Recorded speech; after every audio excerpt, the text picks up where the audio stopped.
Depuis la nuit des temps, l'homme défie les eaux douces, traquant les plus grands prédateurs des différents biotopes. Chaque prise exceptionnelle, chaque combat acharné contre un monstre d'eau douce repousse les limites du possible.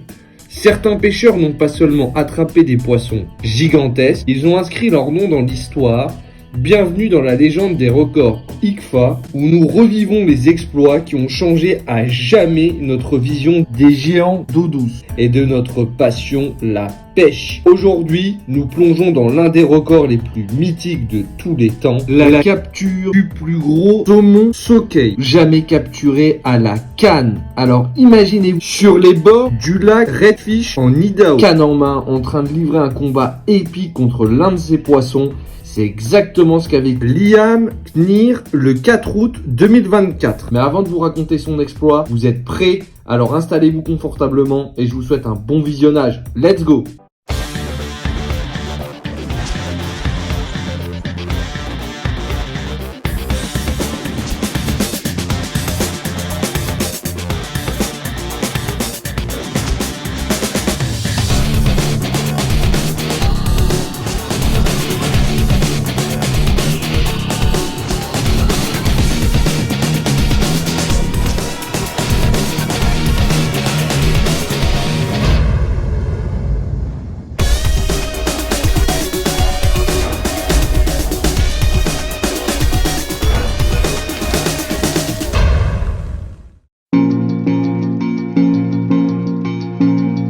Avant de revivre cet exploit légendaire, il est essentiel de comprendre ce qu'est l'ICFA et pourquoi ces records sont aussi prestigieux. Alors l'International Game Fish Association, ou ICFA, c'est un organisme qui est mondial et qui va valider les records de pêche sportive. Il date depuis 1939 et c'est vraiment une institution qui est reconnue comme la référence absolue en matière de règles et de standards de pêche. Ils vont imposer des critères stricts pour homologuer un record. Le poisson, il doit être attrapé selon des techniques de pêche à la ligne et respectant un code éthique rigoureux. L'équipement utilisé comme la canne, le moulinet et la ligne doit être conforme aux normes définies et chaque capture doit être rigoureusement pesée, mesurée et documentée avant d'être validée par l'organisation. Alors pourquoi ces règles elles sont si importantes? Parce qu'elles garantissent l'équité et la crédibilité des exploits. Un record ICFA n'est pas un simple chiffre, c'est une marque de maîtrise, un témoignage du talent et de la détermination d'un pêcheur. Et c'est vrai qu'on peut constater que certains records restent invaincus pendant des décennies. Et parmi eux, il y en a un qui défie le temps. Le 4 août 2024, William Knir a marqué l'histoire avec un saumon sockeye impressionnant de 70 cm. Une prise officiellement homologuée par l'ICFA qui égale le précédent record et confirme l'incroyable potentiel du lac Redfish. Un spécimen d'une taille remarquable pour cette espèce qui met en lumière la puissance et la beauté des saumons sockeye migrateurs, aussi appelés kokanee.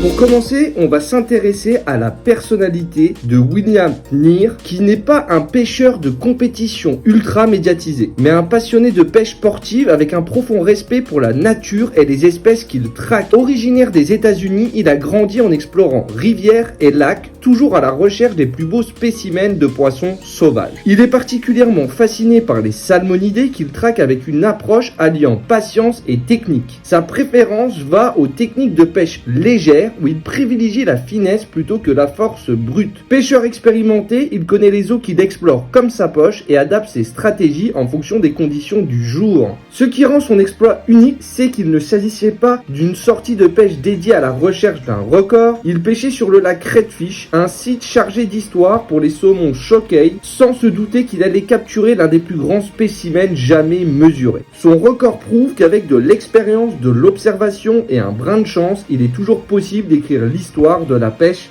sportive. Situé au cœur des montagnes Sawtooth, dans l'Idaho, le lac Redfish est un plan d'eau mythique, non seulement pour sa beauté naturelle, mais aussi pour son rôle clé dans la migration des saumons sockeye. Ce lac doit son nom aux milliers de saumons sockeye qui autrefois remontaient chaque année les rivières pour frayer. Lorsqu'ils atteignent leur maturité, ces poissons subissent une transformation spectaculaire. Leur corps devient rouge vif et leur tête prend une tête verte intense, donnant au lac un éclat rouge saisissant lors des grandes montées de frais. Malheureusement, au fil fil des décennies, la population de saumon Shokei a dramatiquement chuté en raison de plusieurs facteurs. La construction de barrages qui bloquent leur remontée, le réchauffement climatique perturbe leur cycle de vie, la surpêche et la pression humaine sur leur habitat naturel. Malgré ces défis, des programmes de conservation ont permis au saumon Shokei de survivre dans le lac Redfish. Aujourd'hui, il reste l'un des derniers refuges pour cette espèce en péril.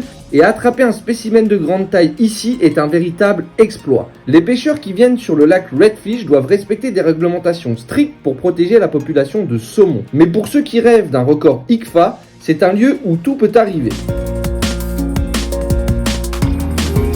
Nous sommes le 4 août 2024. William Tnir se prépare. Dans quelques minutes, il va partir en direction du lac Redfish pour aller traquer un saumon Shokei car c'est la période idéale. Comme d'habitude, il a son matériel qui est déjà prêt, il connaît ses spots par cœur, alors maintenant, place à l'aventure et à ce que lui réserve cette belle journée ensoleillée d'été. William Tnir pêche depuis plusieurs heures sur le lac Redfish. Il utilise une canne légère, un moulinet adapté aux salmonidés et un leurre spécialement conçu pour cibler les Shokei. La journée avait été calme avec quelques touches mais rien d'exceptionnel.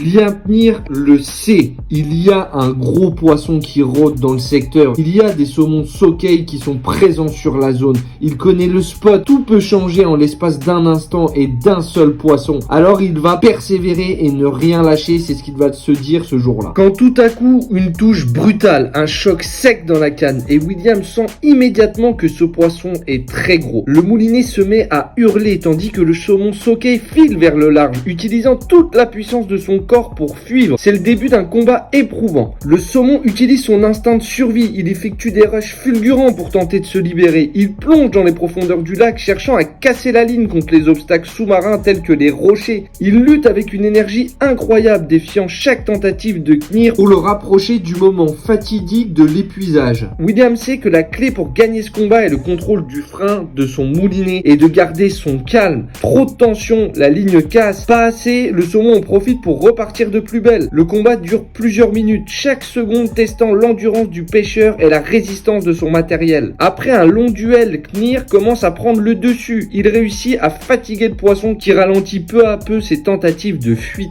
Il le rapproche lentement de lui et c'est à ce moment-là qu'il réalise l'ampleur de sa prise. Lorsqu'il extrait le saumon Shokei de l'eau, il est sous le choc. Il veut impérativement mesurer ce poisson, il le sait, il tient son record. 70 cm de puissance brute, un spécimen absolument magnifique. William Tnir venait d'inscrire son nom dans l'histoire, prouvant que les légendes du lac Redfish existent encore. Depuis cet exploit, le lac Redfish est devenu un véritable terrain de jeu pour les pêcheurs à la recherche d'un saumon Shokei record. Mais battre ce record, c'est un défi monumental. Un poisson plus grand existe-t-il quelque part dans les profondeurs du lac? Seul l'avenir nous le dira. Et toi, où irais-tu chercher un nouveau record ICFA pour cette espèce? Bon les gars, c'est déjà la fin de cet épisode. On aura vu aujourd'hui un exploit dans notre passion, la pêche. Alors voilà, si t'as aimé, n'hésite pas à t'abonner, à liker et à partager. Je te souhaite une bonne journée ou une bonne soirée en fonction de l'heure à laquelle tu verras cet épisode. Allez, bye, ciao!